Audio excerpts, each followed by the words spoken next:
Hi అండి, నేను మీ Chandrika. Welcome back to Ask Wonders. ఈరోజు వీడియోలో పిండి వంటల్లో ఒకటైన బెల్లం గవ్వల రెసిపీ చూపించబోతున్నానండి.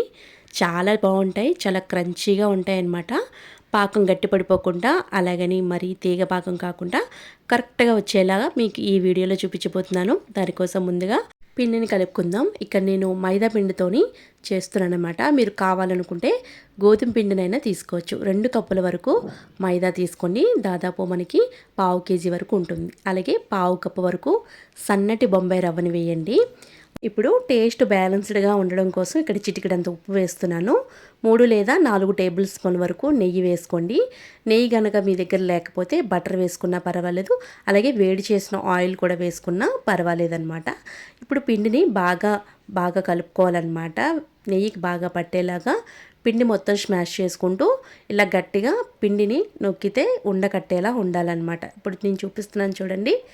ఇట్లా ఉంటే పిండి అనేది పర్ఫెక్ట్గా మనకి రెడీ అయిపోయినట్టే. ఇప్పుడు కొద్దిగా నీళ్లు పోసుకుంటూ పిండిని సెమీ సాఫ్ట్గా ఒక డోలా రెడీ చేసుకోవాలన్నమాట. వాటర్ అనేది ఎక్కువ మనం ఒకేసారి పోస్తే పిండి జారుడుగా అయిపోతుంది, కాబట్టి గవ్వలు అనేవి సరిగ్గా రావన్నమాట. ఇలా కొద్దిగా ఎన్ని సరిపోతే అన్ని నీళ్లు పోసుకొని పిండిని సాఫ్ట్గా కలుపుకోవాలి. చూసారా, ఇక్కడ నేను నొక్కి చూపిస్తున్నాను కదా, పిండి అనేది ఇంత సాఫ్ట్గా ఉండాలి. ఒక 10 నిమిషాలు రెస్ట్ ఇవ్వండి. ఇప్పుడు 10 నిమిషాల తర్వాత తీసి చూద్దాం. పిండి అనేది చక్కగా మనకి బాగా వచ్చింది కదా. ఇప్పుడు ఈ పిండిని చిన్న బాల్స్లా చేసుకోవాలి. మనం చేసుకున్న బాల్స్ని బట్టే గవ్వల షేప్ అనేది బాగా వస్తుందన్నమాట. చిన్నగా తీసుకుంటే గవ్వలు అనేవి చక్కగా ఒకేలా వస్తాయి అన్నమాట. అన్నీ సమానంగా ఇలా బాల్స్లా చుట్టి పెట్టుకోండి. ఇప్పుడు ఒక ప్లేట్ తీసుకోండి. మన దగ్గర గవ్వల చెక్క ఉంటే గవ్వల చెక్క యూస్ చేసుకోండి. మీ దగ్గర జాలి గరిటె ఉంటే జాలి గరిటెతోనైనా మీరు చేసుకోవచ్చు అనమాట. ఇలా గవ్వ చెక్క మీద ఒక బాల్ తీసుకొని ఇట్లా గవ్వని ఇలా చుట్టేస్తే సరిపోతుందన్నమాట. చూసారా, ఇలా చుట్టేస్తే గవ్వ అనేది మనకి నీట్గా వచ్చింది. ఒకేసారి మనం నలిపి పెట్టేటప్పుడు ఒకసారి మడిచి పెట్టేసేకండి. ఎందుకంటే లోపల వరకు ఆయిల్ వెళ్ళి బాగా ఫ్రై అవ్వాలి, కాబట్టి మనం లోపల వరకు జస్ట్ ఇలా అని వేళ్ళతో అలా అనేస్తే మనకి గవ్వ షేప్ అనేది వచ్చేస్తుంది అనమాట. ఇలా అన్ని గవ్వలు కూడా మనం చేసుకోవచ్చు. ఇప్పుడు ఇంకో పద్ధతి కూడా ఉంది. ఒక పిండి ముద్దను తీసుకొని ఇలా ఫ్లాట్గా పరిచేసేయండి. పరిచేసి చివరి నుంచి ఇలా అనిచేస్తే గవ్వ షేప్ అనేది వేరే విధంగా వస్తుంది. చూసారా, మీకు ఏ షేప్ నచ్చితే ఆ షేప్లో గవ్వలను అయితే ఇలా రెడీ చేసుకొని పక్కన పెట్టుకోండి. ఇప్పుడు ముందుగానే మనం డీప్ ఫ్రై కోసం ఆయిల్ అయితే హీట్ చేసుకోవాలి. అన్ని గవ్వల్ని మీడియం ఫ్లేమ్లో పెట్టుకొని వేయించేసుకోవాలి. ఒక 5 నిమిషాల తర్వాత చక్కగా మనకి గోల్డెన్ షేడ్ వచ్చి మంచి కలర్ వచ్చేంత వరకు ఈ గవ్వలు అనేవి వేగిపోవాలన్నమాట. మొదట మనం వేసిన తర్వాత డ్రాప్ అవుతాయండి. తర్వాత మనకి కొంచెం వేగితే పైకి వాటంతట అవే ఫ్లోట్ అవుతాయి అన్నమాట. ఇలా అయితే గవ్వలు అనేవి చక్కగా వేగిపోయాయి కదా. ఈ కలర్ వచ్చినప్పుడే చక్కగా ఇలా తీసేసేయండి. మరీ ఎక్కువ కలర్ వచ్చేస్తే మనం పాకం పట్టిన తర్వాత మరీ కొంచెం కలర్ మారుతాయి అన్నమాట. ఇలా సెకండ్ బ్యాచ్ కూడా చక్కగా ఇలా గవ్వల్ని వేయించేసుకోండి. మీకు లో ఫ్లేమ్లో పెట్టుకొని వేయించుకుంటేనే చక్కగా మనకి గవ్వలు అనేది బాగా లోపల వరకు కుక్ అవుతాయి అన్నమాట.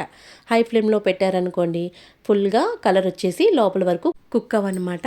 ఇలా అయితే మనకి కరెక్ట్గా సరిపోయింది కదా. ఇప్పుడు వీటిని పాకం పట్టుకుందాం. ఇప్పుడు బెల్లం పాకం కోసం ఇక్కడ 250 గ్రాముల వరకు చక్కగా నేను బెల్లం తీసుకున్నాను. మీరు ఏ బెల్లమైనా తీసుకోండి. ఇలా కొద్దిగా జిగుమానంగా ఉన్న బెల్లం తీసుకుంటే గవ్వలకి బాగుంటుందన్నమాట. ఇక్కడ 3-4 టేబుల్ స్పూన్ల వరకు కొద్దిగా వాటర్ని వేసి, ఎక్కువ వేయకండి, కొద్దిగా వాటర్ని వేసి జస్ట్ బెల్లం కరిగేంత వరకు మాత్రమే మనం వాటర్ యూజ్ చేస్తున్నమాట. కొద్ది పాకం వస్తే సరిపోతుందన్నమాట. ఇది తీగ పాకం కాదు, అలాగని ముదురు పాకం కూడా కాదండి, మధ్యలో ఉండాలన్నమాట. జస్ట్ పాకం కరిగి చక్కగా మనకి గవ్వలకి పట్టి కొంచెం గట్టిపడేలా ఉండాలన్నమాట. ఇప్పుడు దీంట్లోకి పావు టీ స్పూను ఇలాచీ పౌడర్ వేసి ఒక్కసారి ఇలా కలిపేసేయండి. ఇప్పుడు మనం లో ఫ్లేమ్లో పెట్టేసుకొని ఒక్కసారి మీకు పాకం చూపిస్తున్నాను చూడండి. ఇట్లా ఉంటే జస్ట్ వేళ్లతో మనం జిగుమానంగా అంటుకుంటున్నట్టు ఉండాలన్నమాట. మరీ గట్టిపడిపోతే గవ్వలు అనేవి మనకి సరిగ్గా పట్టుకోవన్నమాట. ఇప్పుడు గవ్వలు మొత్తం కూడా చక్కగా ఇందులో వేసేసి లో మీడియంలో పెట్టేసి ఈ పాకం అంతా కూడా గవ్వలు పీల్చుకునేంత వరకు ఒకసారి మనం బాగా కలుపుకొని ప్లేట్లోకి తీసుకొని ఆరపోసుకోవాలన్నమాట. చూసారా, ఒక్క 5 మినిట్స్ అయినా సరే ఈ పాకంలో మనం బాగా కలుపుకొని ప్లేట్లోకి తీసి ఇలా పక్కన 10 నిమిషాలు అయినా వదిలేయాలి.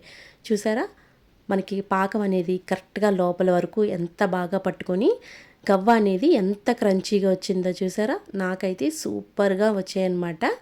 మీరు కూడా ఇంట్లో నేను చెప్పిన కొలతలతో కరెక్ట్గా చేసి చూడండి, చాలా బాగా వచ్చాయని మీరే అంటారనమాట. వీడియో కనుక నచ్చితే లైక్ చేయండి, షేర్ చేయండి. మరిన్ని వీడియోస్ కోసం మా ఛానల్ని సబ్స్క్రైబ్ చేయండి. Thank you for all.